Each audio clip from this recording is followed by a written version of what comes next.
West Denver. Sleep deprived and heavily caffeinated. All right, let's do this then. This is the Jeff and Bill Show. I don't agree with that. They don't always agree, but hey, at least they have coffee. Coffee. And each other. I love you, man. God help us. I want to bless him. We need all the help we can get. Now here's Jeff Hunt and Bill Thorpe.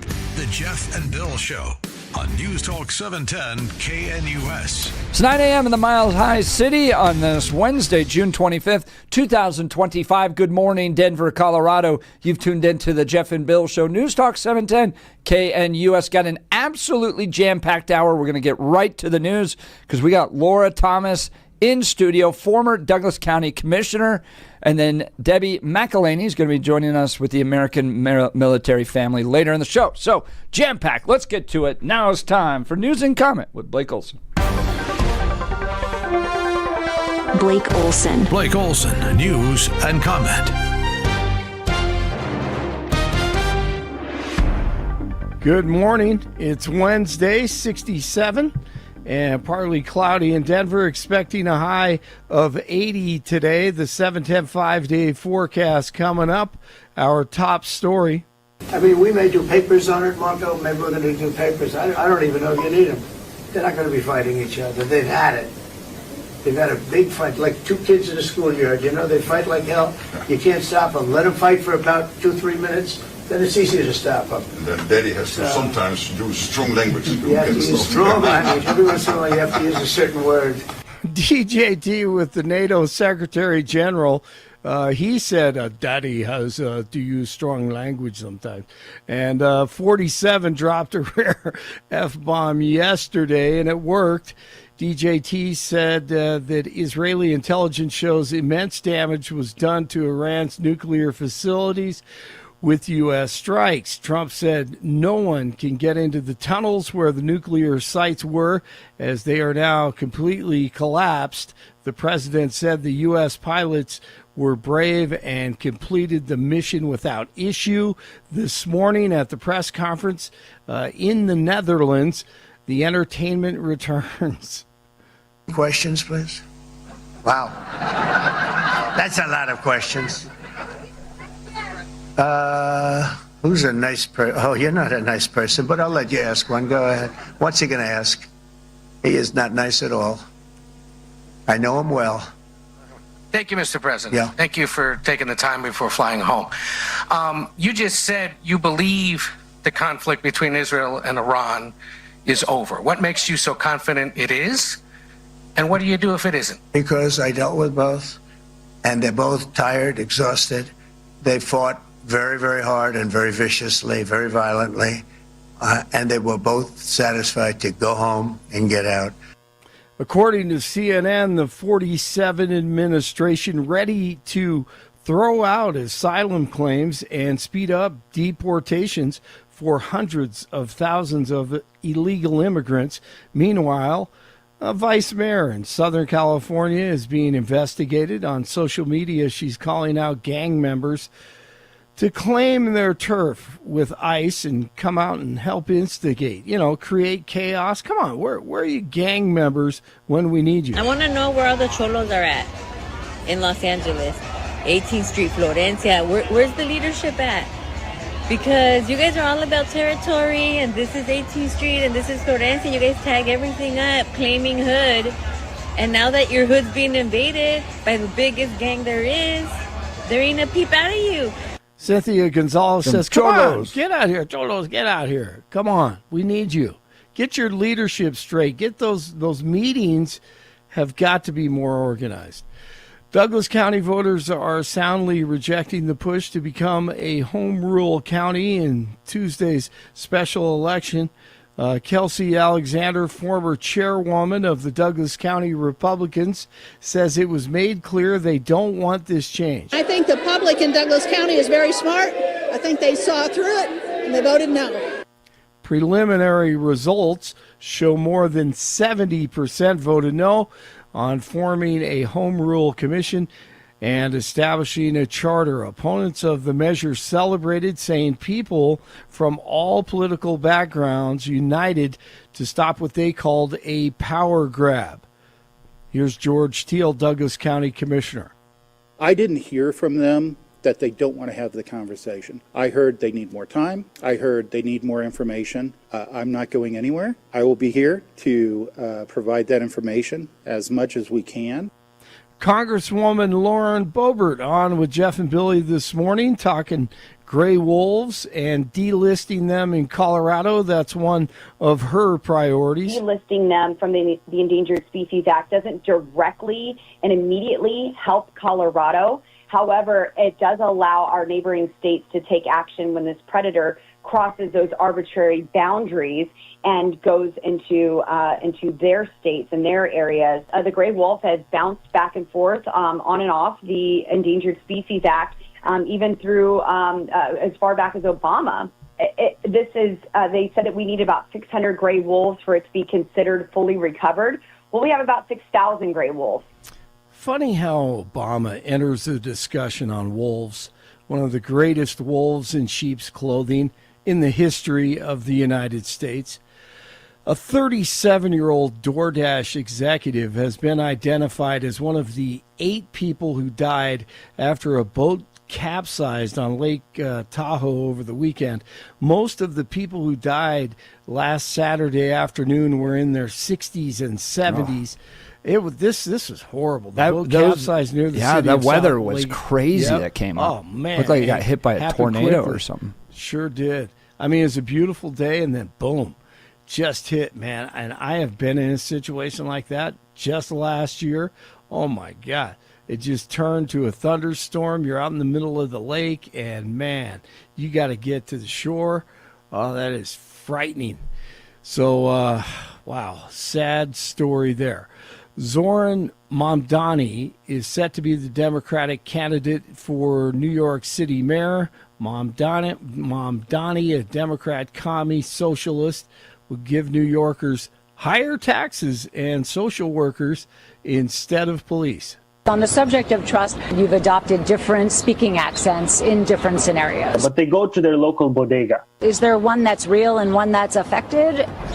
What I would say is, as any immigrant knows, having been born in Kampala, Uganda, and then raised in South Africa and moving here when I'm 7 years old, is there are different parts of my life. Worldwide tour is a worldwide tour is a worldwide tour. Mamdani was talking about a worldwide press tour back when he was a rapper.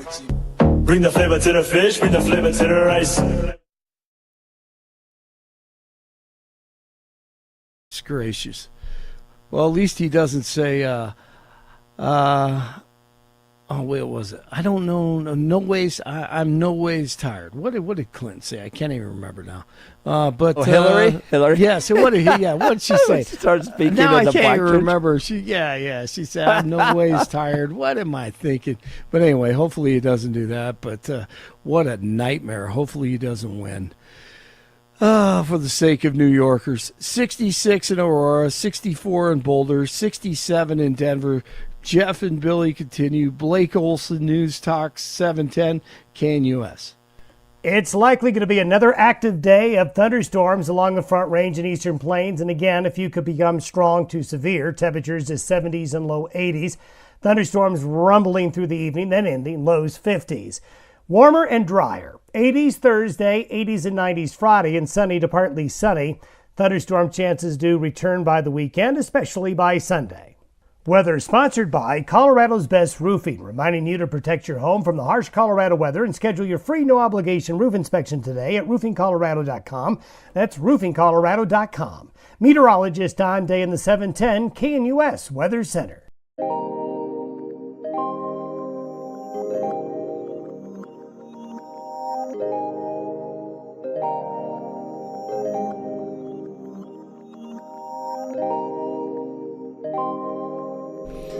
Welcome back to the Jeff and Bill Show. She was opposed to the effort on home rule in Douglas County in this iteration, but from my understanding in previous conversations, you're not opposed to the idea of home rule entirely. Just this last iteration you felt was not transparent, was rushed, and so you didn't support it.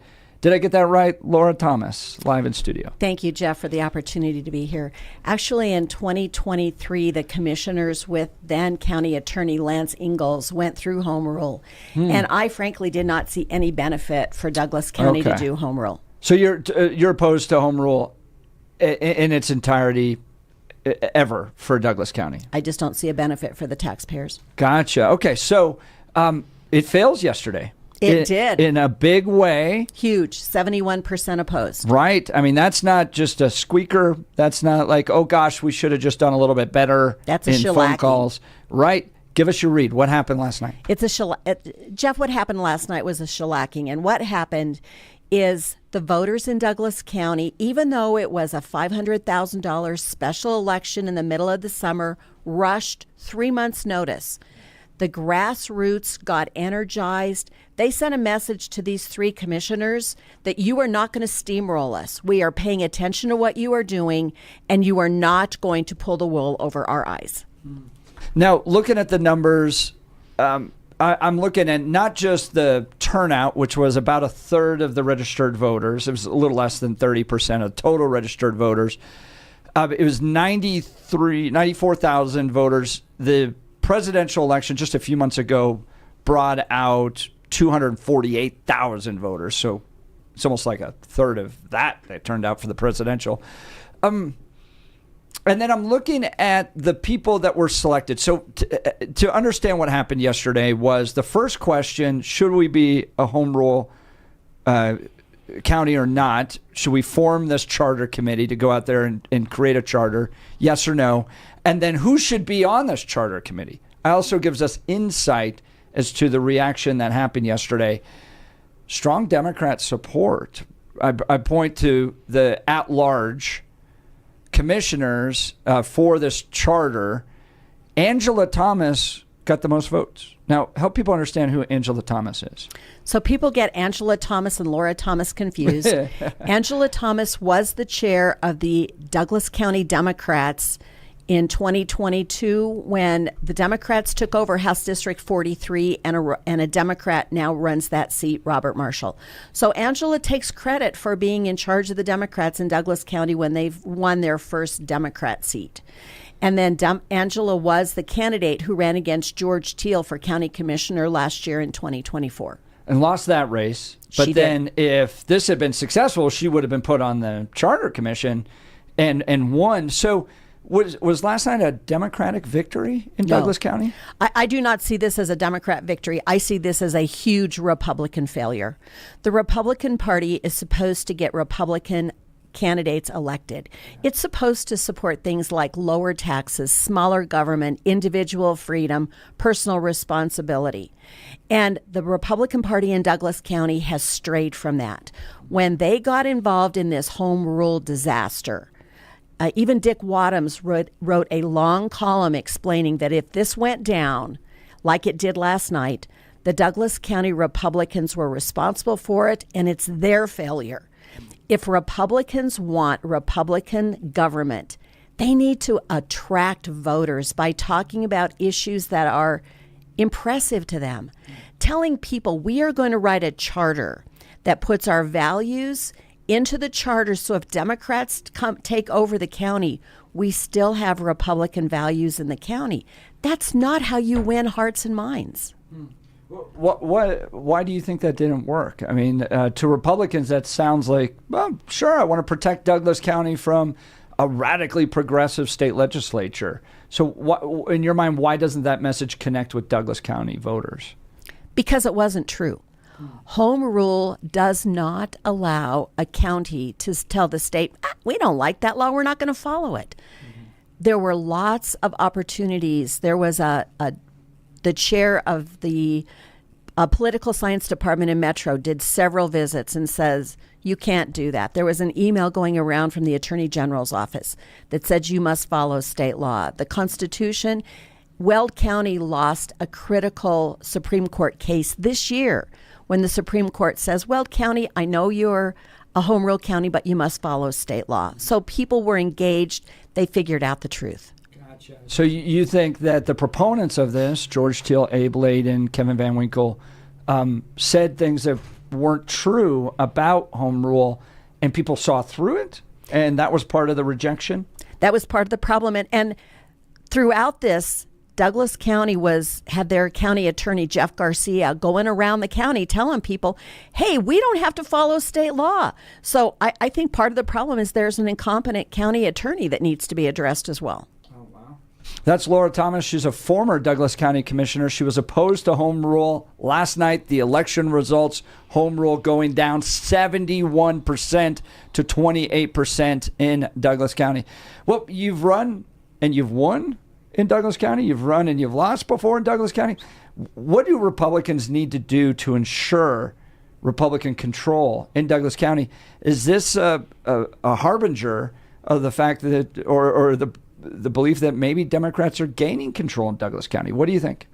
Again, I think it's Republicans are losing control. And what we need to do is next year there will be an election for a new county commissioner for the Parker and Lone Tree area.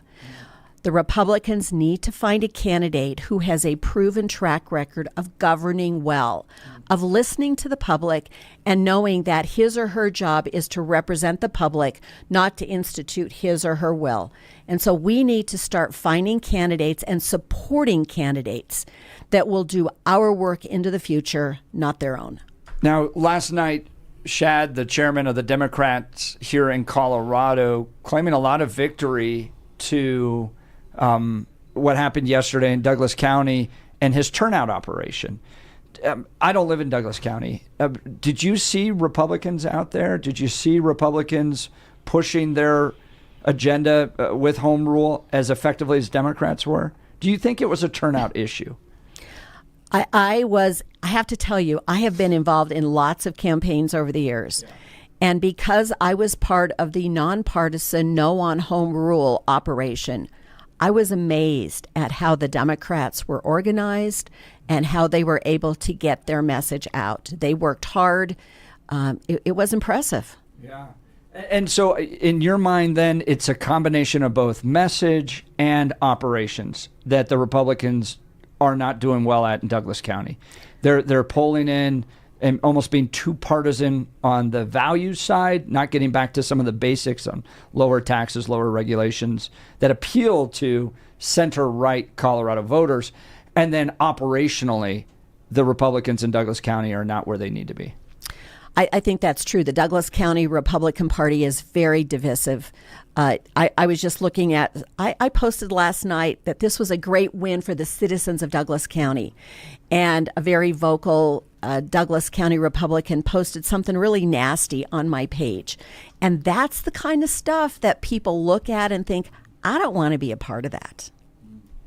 Where do you see Douglas County going in these next elections? You mentioned, is the one up for the county commissioner, is that Abe Layden's seat? It is. Okay, so Abe's turned out. There's going to be a new person in there. To your point, they need to be vetted ahead of time. They need to be experienced. They need to know how to win elections. And then they can possibly, Republicans can keep that county commissioner seat in conservative hands. Because, as you mentioned, that was in Parker. Is Parker as conservative as it used to be? You know, I don't live in Parker. I don't know what Parker is. Right. But what I do know is we need to find a candidate who has governed well. If they've governed well in the past, they can govern well in the future. And that's the kind of person that will go out there and people will think, I want that person to represent me. Now, one of the critiques I've heard about Douglas County is that we've overdeveloped it with high-density multifamily. It's brought in a certain demographic voter that's not necessarily conservative, right?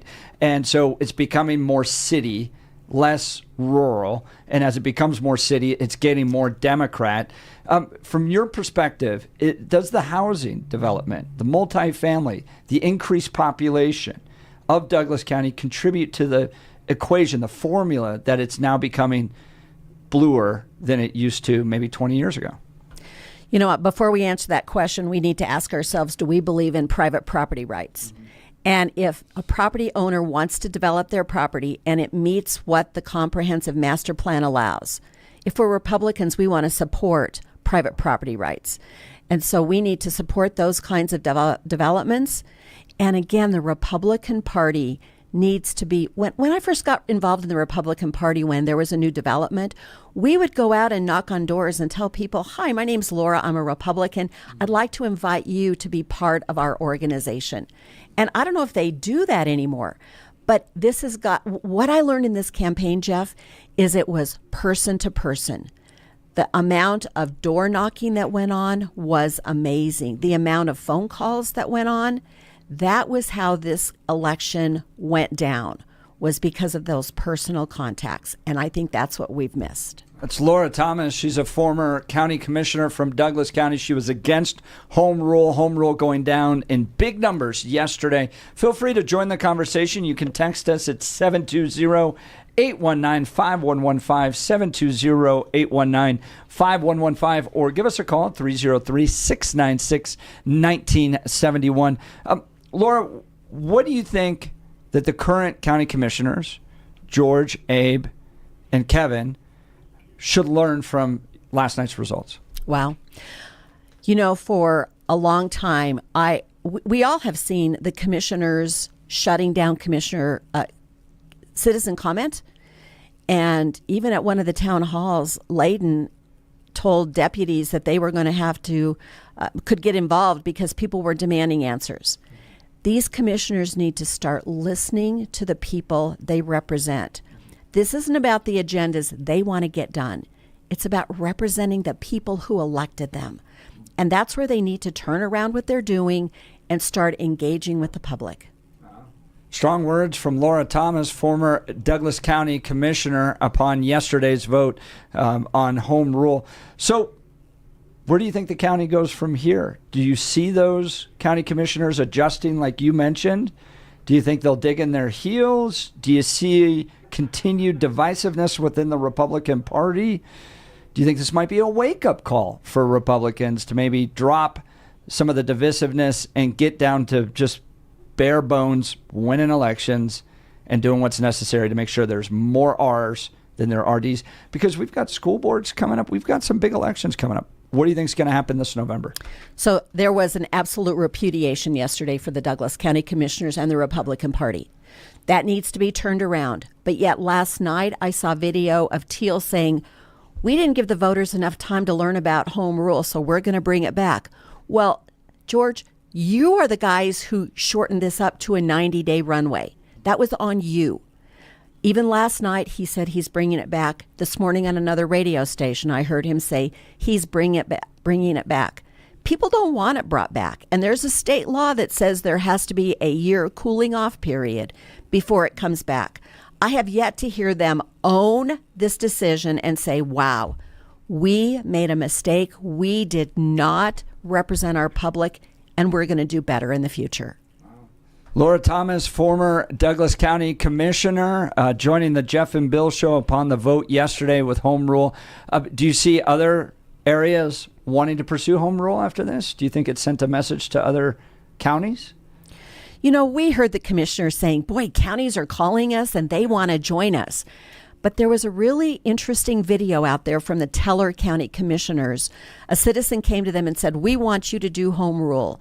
And all three of those commissioners, Williams, Campbell, and Stone, said, you know, Douglas County is going to learn that home rule is not what they think it is, and it's not worth pursuing. And I think people are going to recognize that. I think a lot of the basis for the concern and willingness to want to have home rule was rooted in the progressive overreach of the Colorado State Capitol, right? They're losing their Second Amendment rights. Regulations coming up. Now you're going to end up with a light rail, and development all around the light rail. So people going, they're just pushing their leftist agenda on us all the time. What do you say to the voters of Douglas County who want some reprieve from what the state capitol is doing? What's the best way for them to achieve that? Look, as a county commissioner, I push back on the Gold Dome year after year after year, and I'm sick of it. But there are rules to a game, and if you want to play the game, you have to follow the rules. And the rules are that if you want to govern, you need to win elections. And if you want to win elections, you have to go out and meet with people. You need to press the flesh. You need to talk to people. You need to gain their trust. And that's how we are going to start winning elections again. Now, you have a storied career in Douglas County. Coroner, county commissioner for 2 terms, I believe, right?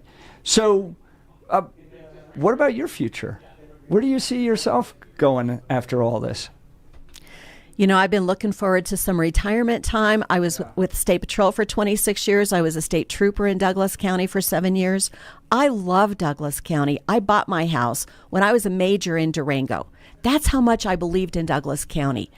And there will maybe be another opportunity to do something good for Douglas County in some position.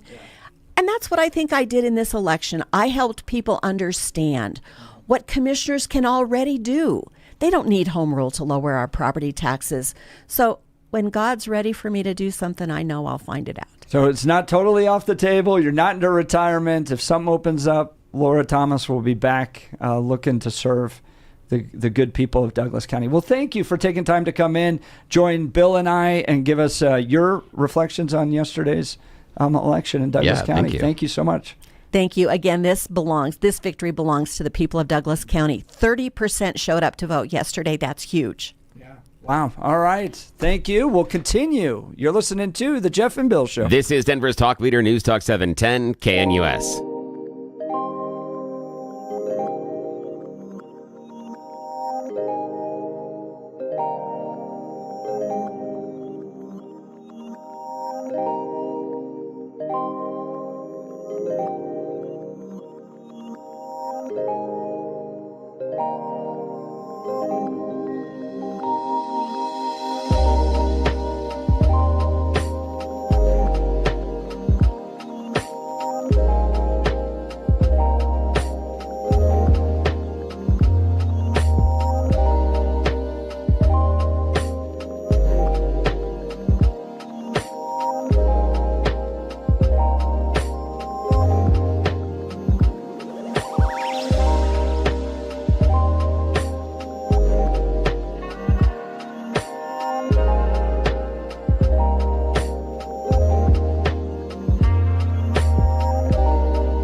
Welcome back to the Jeff and Bill Show. We are so glad that you've been spending a little bit of your time with us, and we're going to change gears a little bit. Thank you so much for Lora Thomas spending time with us to talk about the idea of home rule and why in the heck it went down to such a monumental defeat yesterday. Got a number of text messages and callers. Appreciate that. But now we are going to spend a little bit of time with Debbie McElhinney. You might have just heard about a special event coming up at the Douglas County Fairgrounds Saturday, July 12th. Good morning, Deb. Good morning, Deb. I'm good. How are you? Doing good. Thank you so much.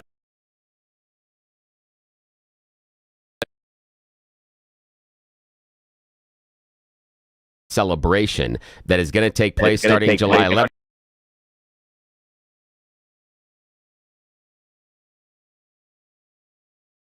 You know, after 20 years, our sole mission has been the prevention of veteran and first responder suicide. That's not an easy topic to sell, but it's a desperately needed one and important one. And we're hosting the 20th anniversary at the Douglas County Fairgrounds on Saturday, July 12th. The audience will be full with a lot of those veterans that were struggling and we call it from suicidal to successful. They'll be joining us. We'll not only be entertaining them and having them celebrate what's happened for our charity, but we'll also be doing an intrusive intervention during that few days that we'll be together. The bottom line is it's imperative. You've got less than 0.5% of the country who serves. To the other 99.5% who have that privilege of not understanding what that's like, it's imperative in my mind that we get the word out and have people, those 99.5% of the population, come out and see what we do, come out and see the heroes that we take care of. And I'm very honored to have that opportunity, and it's a great moment for us to celebrate 20 years and the success of the program.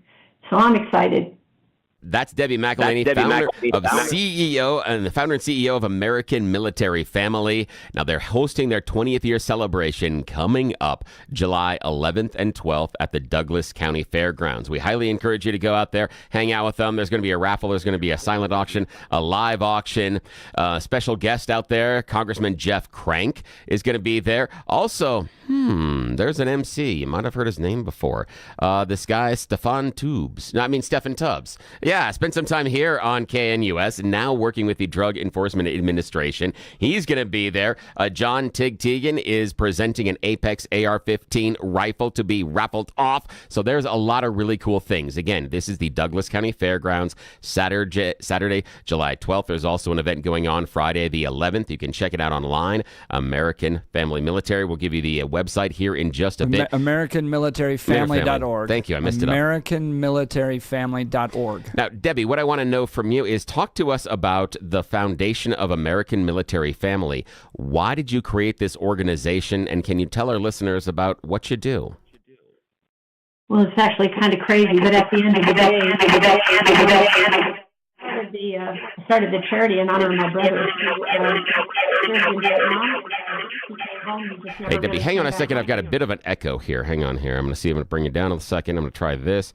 Okay, Debbie, try again. Try again. Yeah, I hear the echo myself.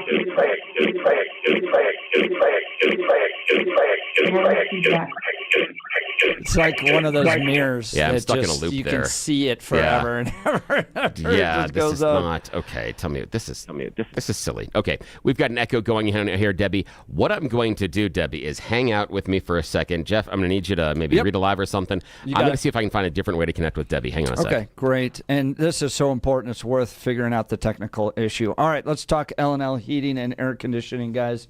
It's going to be hot this weekend, 92 on Friday, 94 on Saturday. If your air conditioner line's like freezing up or maybe can't handle or your home's not getting to the coolness that you need it to with all this heat, well, we have the solution for you. It's the good folks at L&L Heating and Air Conditioning, a small locally owned company that is really delivering quality service and quality products. They came out to our house, put in a whole new AC and furnace, and they absolutely delivered for us. One-day installation, no stress, personal service from start to finish. They followed up to make sure everything was perfect.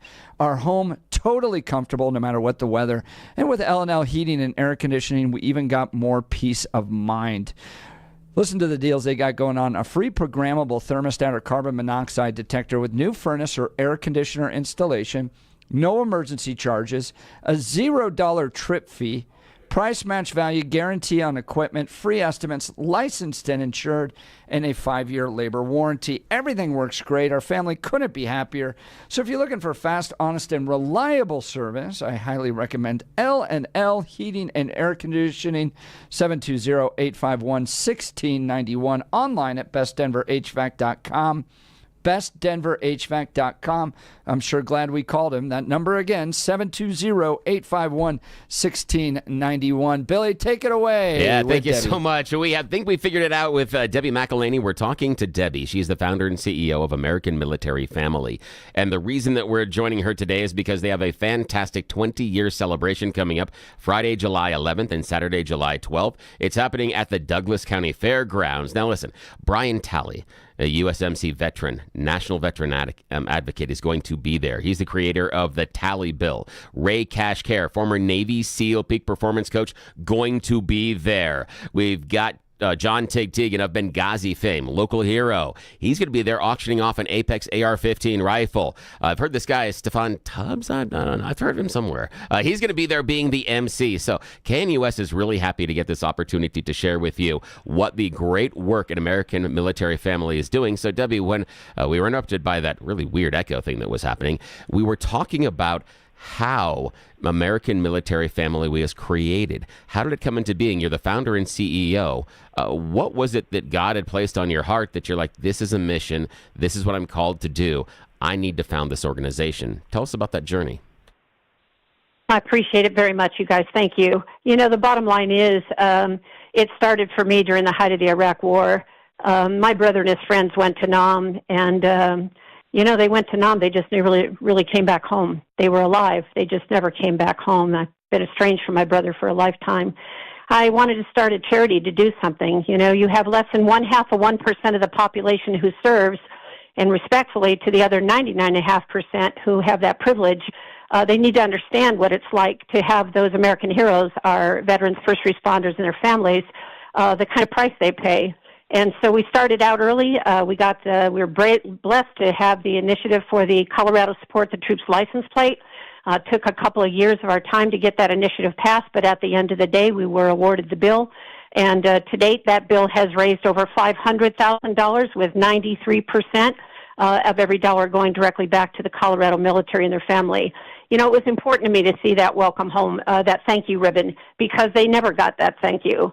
It's kind of deplorable the way we treat America's heroes, and at the end of the day, we're reaching out to those people that do love and appreciate, respect them, and we're asking them to come out and join and celebrate with us at Douglas County Fairgrounds, the Salute to America's Heroes event. It is our fundraiser, but at the end of it, it's really about those who are coming. We do intrusive interventions over the years. We actually bring in veterans who have the skill to locate lost, struggling, missing, suicidal veterans. They use their skills learned in the military. We track them, literally boots on the ground, anywhere throughout the country, and then bring them through a 2-year program. We break them to get them to understand that they don't have to continue to live in isolation. They don't have to live with the 7 triggers that we have attributed to the high incidence of veteran suicide. Let me be candid. They say 22 veterans a day succumb to veteran suicide. We say it's a lot more. We address the 7 triggers, which start out with a traumatic brain injury, led always by post-traumatic stress disorder. They self-medicate, they isolate, the drugs, the alcohol. They've got to get into treatment to get on top of those things. That leads to relationship dissonance, marriages breaking apart, children being separated from their parents. And then at the end of the day, the Veterans Administration, they really need to do a better job of taking care of these cases and getting their money that they've well earned and deserved without making them fight for it and winding up killing themselves at the doors of the VA centers throughout the country. I sound angry because I am, and I'm appealing to your audience to say, help us do something about it. Come join us. Come look at those faces of those American heroes and come celebrate a great evening with us. We welcome the opportunity to grow our quick reaction force team. We're looking for more struggling veterans and first responders that need a mission, who are now isolated because of their own medical issues, et cetera, but they still have a capacity to lead, and we're looking to bring them on board too. So thank you guys, both you, Jeff and Bill, for the opportunity to speak to your audience and let them learn a little more about what we've been doing for the last 20 years. Debbie, that passion was so powerful. That's Debbie McElhinney. You can sense in her a real heart for our vets. She's the founder and CEO of American Military Family. Their 2-day celebration coming up July 11th and 12th. It's going to be a golf tournament on July 11th and then Saturday, July 12th at the Douglas County Fairgrounds. All of this at AmericanMilitaryFamily.org. AmericanMilitaryFamily.org. Got a great lineup coming. Guys, this is a great opportunity to support our vets. Man, you've really inspired me, Debbie, with your passion for this. I wonder, is it a challenge to kind of break through the military warrior exterior and this idea of I can just handle this? The challenges I'm dealing with, I can take care of it by myself, and reach those vets with the idea that finding help in community with other vets is sometimes the best way to solve the challenges they're facing. Can you talk a little bit about that? Yeah, I can answer that with why do you think the incidence of veteran suicide is so high? It's because they do isolate. It's because they don't feel comfortable sharing those stories. The only people they feel comfortable sharing those stories with are others who have served and understood that sacrifice and understood what they had to go through. You can't talk to a female civilian and expect her to understand it. I happen to be a female civilian, by the way. I just came from a school that said everybody in my family served, and I don't know that people can really understand the compromise and sacrifice that the family pays. That's why the charity is named American Military Family, because the entire family serves. And that's grandparents and aunts and uncles and siblings and brothers, sisters, you name it. Everybody serves. But again, they only equal the less than 0.5%. We do have a voluntary draft now, unlike the days of Vietnam. And if you want to talk about an atrocity, how could you treat your own people that did their job, took that pledge, stepped up and did it, and then leave them hanging? And I feel like we've done that. And that's why we started the charity. It grew into this. I'm incredibly proud of what we've accomplished. And it works. It works. But they've got to talk to their own. They're not going to open up and talk to somebody that will never understand what they've been through. They need to talk to like-minded people. Last point. I spent the first few years of this charity burying kids from the 4th Infantry Division at Fort Carson, Colorado. I had a great privilege to work under the command general who happened to lost 2 of his children, one to suicide and 6 months later to an IED in Iraq. He understands it because they've lived that nightmare. And he's gone on to open a program called Vets for Warriors. To your veterans out there, vets4warriors.org, because they're guaranteed to get a veteran answer your call. You don't want to call AMFGY6? American Military Family, then call Vets for Warriors. You're not alone. Wow. It's so important for people to hear. Debbie McElhinney, founder and CEO of American Military Family. Check out the great event they have coming up July 11th and 12th in support of vets at AmericanMilitaryFamily.org. AmericanMilitaryFamily.org. Now, Debbie, last question from me. What's your message to the vet out there that is thinking, I'm going to go to the bar Friday night, July 11th, or I'm going to go to the bar Saturday, July 12th? Why should they come to your event instead of ignoring this?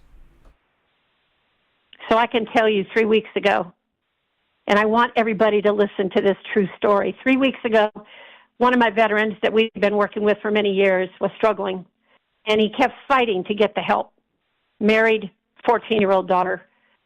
At the end of the day, he texted me to say, I'm struggling, I'm this, I'm that, and I said, pick up that damn phone and call me.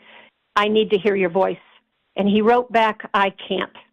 And an hour later, he was dead. You have to reach out. You have to stop living in your head. You have to stop isolating. And until they decide to do that, they don't understand. You're giving me this opportunity today to get that message out to them. You don't have to be alone anymore. And there are incredible resources for treatment of traumatic brain injury, drug, alcohol, PTSD, isolation, and it's all focused and specialized for veterans and first responders. To the law enforcement community, you don't need to live like this. You don't need to live like this anymore. Reach out. There are incredible resources out there. You want to call me? 303-746-8195. I'll give you the best resources in the country. It'll be your job to pursue it. And find your new normal. Quit digging your holes. Find your new normal. Reach out. Taking our veterans and first responders from suicidal to successful. That's the mission of American Military Family. You can check them out at AmericanMilitaryFamily.org. You can hear the passion of Debbie McElhinney, founder and CEO of American Military Family. That's why KNUS and the Jeff and Bill Show is so excited to get behind the 20th year celebration. This is vitally needed. So you can check out the wonderful celebration that they have going on. You can participate in the golf tournament that is happening Friday, July 11th at the Ridge at Castle Pines, or hang out with them at the Douglas County Fairgrounds Saturday, July 12th. You might know this guy is Stephen Tubbs is going to be the MC. You know the name John Tigtigan from Benghazi. He's going to be there, and he's auctioning off an Apex AR-15 rifle. You've got Brian Talley, USMC veteran, National Veteran Advocate. You've got Ray Cash Care, former Navy SEAL, and others. This is a wonderful celebration, and special guest Congressman Jeff Crank is there as well. Jeff and Bill, so supportive of this one. This is a wonderful, wonderful involvement, way to involve and way to give back to the people that have been giving up the ultimate sacrifice to make sure that our freedoms are defended. Debbie, I am not wired to go out there and to serve, and I have the utmost respect for everybody that does. It's something that I couldn't do. I know that about myself, and we have to support those that do. Thank you for your time today. We appreciate it. Thank you so much. I do as well. Thanks. Have a great day. Oh man, she goes right at the heart, I love doesn't her. she? Yeah, that's fantastic. Wow, that's awesome. God, thank that's you, hard. Debbie. Yeah, got me. All right, too, man. We'll continue. You're listening to Jeff and Bill. Is it dusty in here? This is Denver's talk leader, News Talk 710 KNUS. Support them.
conversation with Debbie McElhinney, the founder and CEO of American Military Family. Again, a reminder, their 2-day celebration and 20th year celebration is coming up very soon, July 11th and 12th. July 11th is a golf tournament. July 12th is time at the Douglas County Fairgrounds.